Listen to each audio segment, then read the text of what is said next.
There's one thing that don't get me wrong. I love Elon Musk, and I think he's a great guy, and I really appreciate everything he's been doing for the planet and for the US, and I appreciate that he turned the screws a little bit on the ANC government regarding his Starlink and so on.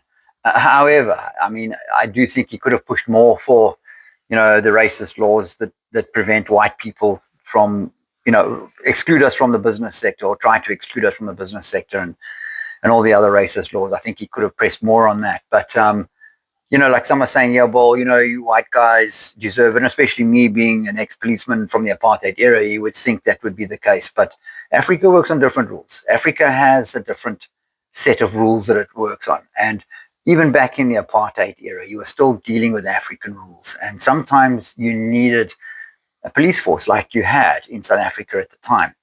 And,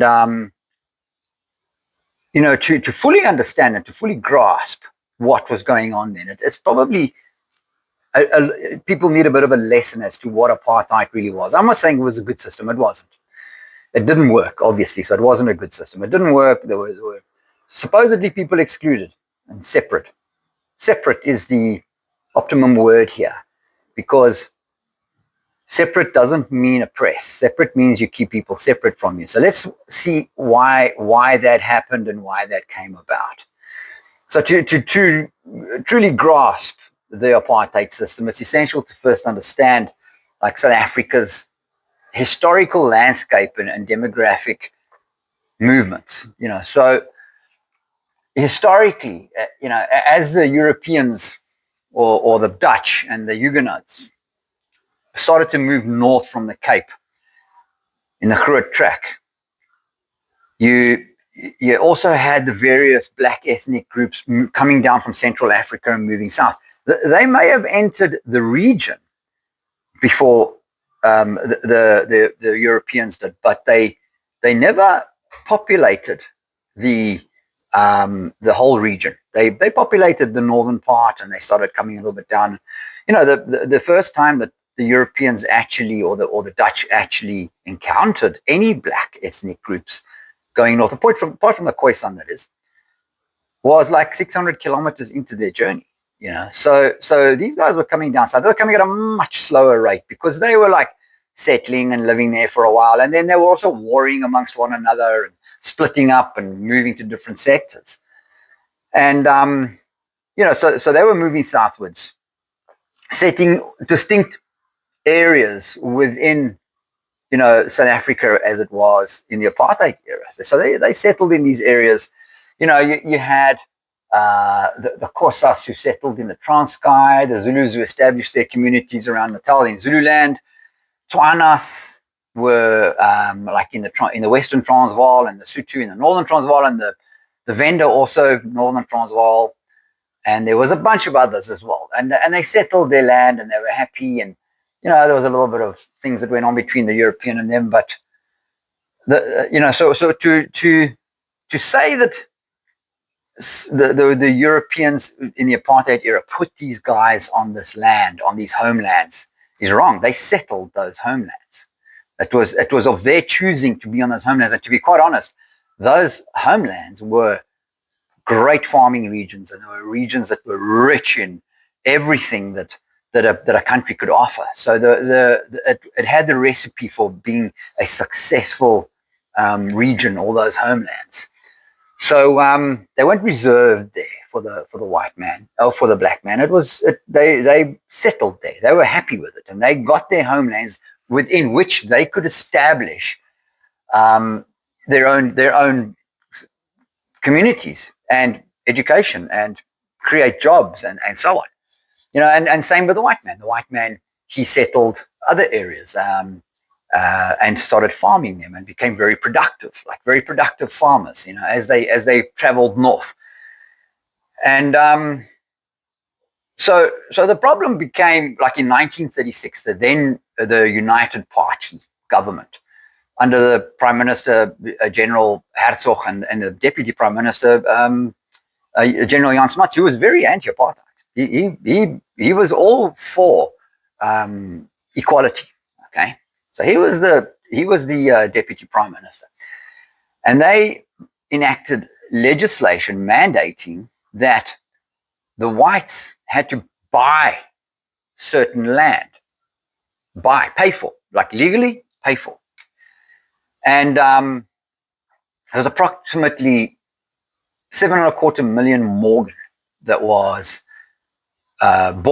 legally bought from these territories, these black territories, and the black were happy with that. It was everything was legally done, and they were all happy. And eventually they got the whole lot bought up, and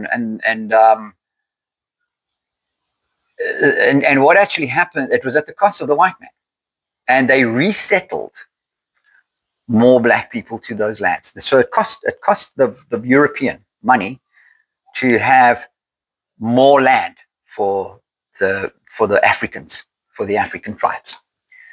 Okay. So it did, so there were forced relocations, but forced relocations for white people and black people. It wasn't just the whites or the blacks who were relocated. It was forced relocations were for both blacks and whites.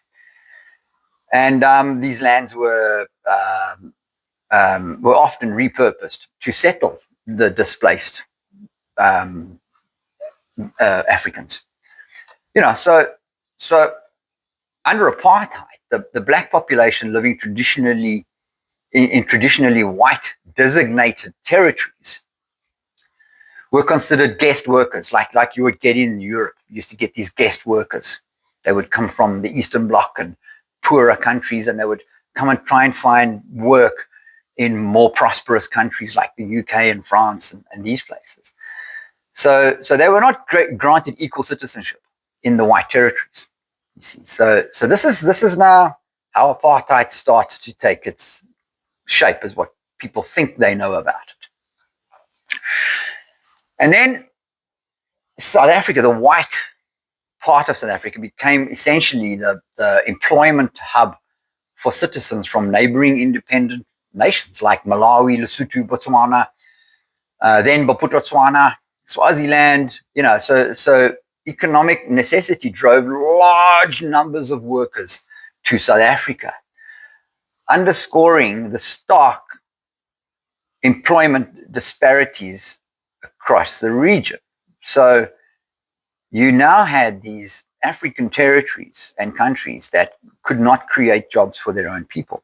And these guys were also multiplying at a very fast rate. That people tend to do that when their survival is threatened. So it's like you prune a plant. You threaten its survival, it tends to grow more, and that's a force of nature. And it happens with humans too. You'll find baby booms after wars and so on.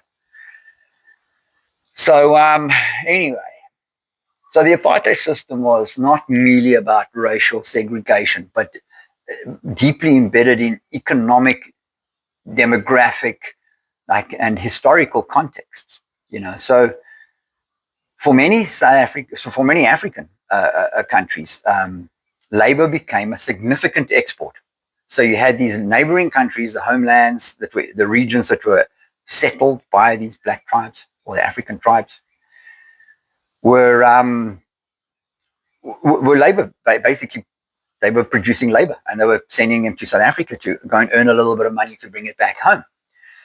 And that was driven by limited employment in the actual black areas. So to say that, so what had started to happen in the European, using this labor, of course, used their expertise in engineering and the professional skills, and they built what is known as South Africa. And they built the infrastructure, railways, roads, buildings. They built cities. They put a power supply there, clean running water, built dams, and basically turned the country into a first world country. And you see, this is the thing now. You see, now they did it, but the homelands and the surrounding countries didn't. Now suddenly everybody wants what the European built back then. They want to just take it and saying that it's their land, where it's actually not their land. And it's a distorted part of history, that where people have this idea that we took land off the Africans who were already here. No, no, no, we didn't. It was actually done in a very civil manner, where people were settled in land that they wanted. And in fact, like I said, extremely profitable type of farmland. And now when the then European part of South Africa started prospering, suddenly it was a problem.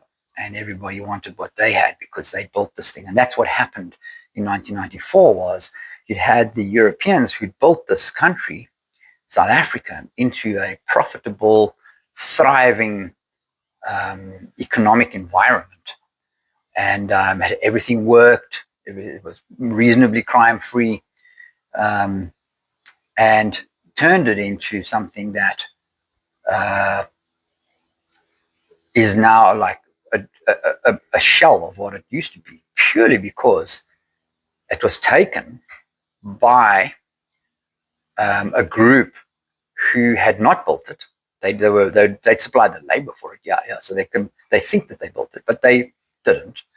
They supplied the labor to help build it, and they hadn't run it, so they don't know how to run something like this, like a big organization like the South African government was, or South African country as an organization, as an economic hub.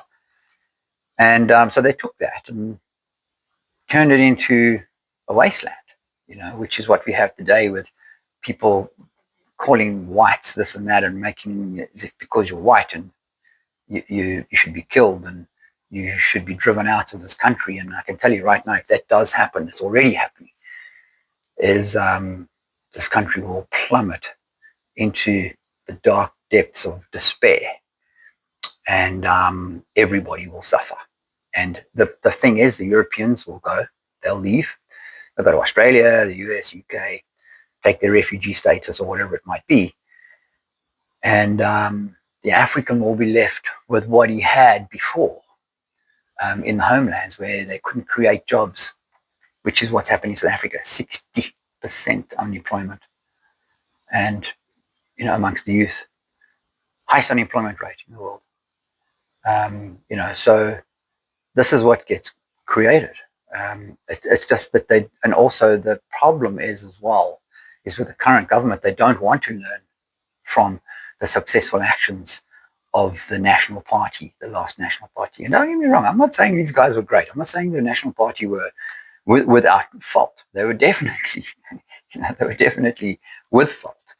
And it became very messy in probably the last 10 or 20 years of their rule. It became quite messy and quite sordid and secretive, So anyway, that's the deal with it. I hope it gives you a little bit of a better understanding of the whole situation here.